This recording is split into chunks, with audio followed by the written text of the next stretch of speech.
На все про все полчаса. Прежде чем стать донором крови, нужно заполнить анкету и сдать анализы, измерить давление и уровень гемоглобина. После уже сама процедура сдачи крови. Правда, сначала предварительная, из пальца.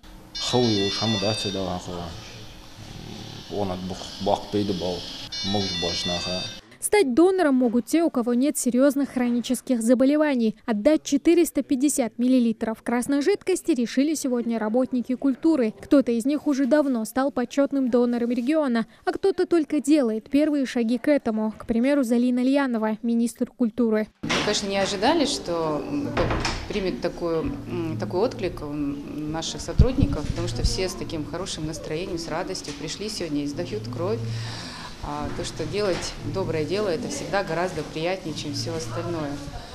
А также, раз идет акция по всей республике, мы передаем друг другу эстафету. И следующее мы ее передаем Комитету по туризму Республики Ингушетия. Очень надеемся, что они тоже это с таким же энтузиазмом примут и продолжат. Это очень благоугодное дело. Мы ежегодно занимаемся сдачей крови, и все представители Министерства культуры, в частности, представители Республиканского дома народного творчества, каждый год принимают участие в этой акции. Я думаю, каждый здравомыслящий человек должен понимать, что кровь больным необходима, и это безболезненное дело, поэтому, думаю, надо принимать участие каждому. Герои, которые не носят плаща, и по данным Минздрава, ежегодно в стране сдают кровь более 1 миллиона человек. Врачи говорят, один доброволец спасает сразу 3 жизни. Вот и получается, что на счету Заурбека Ведзижева их уже 120. А еще он автор проекта «Я есть донор», который призван популяризировать среди населения эту процедуру и развеять расхожие мифы о том, что это небезопасно и болезненно. Проект был защищен на грантовом конкурсе. Фонда президентских грантов получил грантовую поддержку. В рамках нашего проекта у нас идет мероприятие среднеспециальных высших учебных заведений Республики Ингушетия с охватом более 2000 человек, где мы будем информировать о донорстве крови.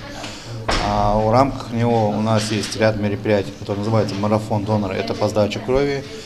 Ведется работа с мечетями, ведется работа со старейшинами, в рамках которого они пропагандируют о сдаче крови как богоугодного дела. Откликнуться на беду и спасти чью-то жизнь. Чаще всего донорская кровь необходима при выполнении сложных операций в реанимациях и хирургических отделениях. Сдавать ее женщины могут 4 раза в год, а мужчины все 5. В рамках проводимых таких мероприятий у нас нехватки, естественно, нет на данный момент.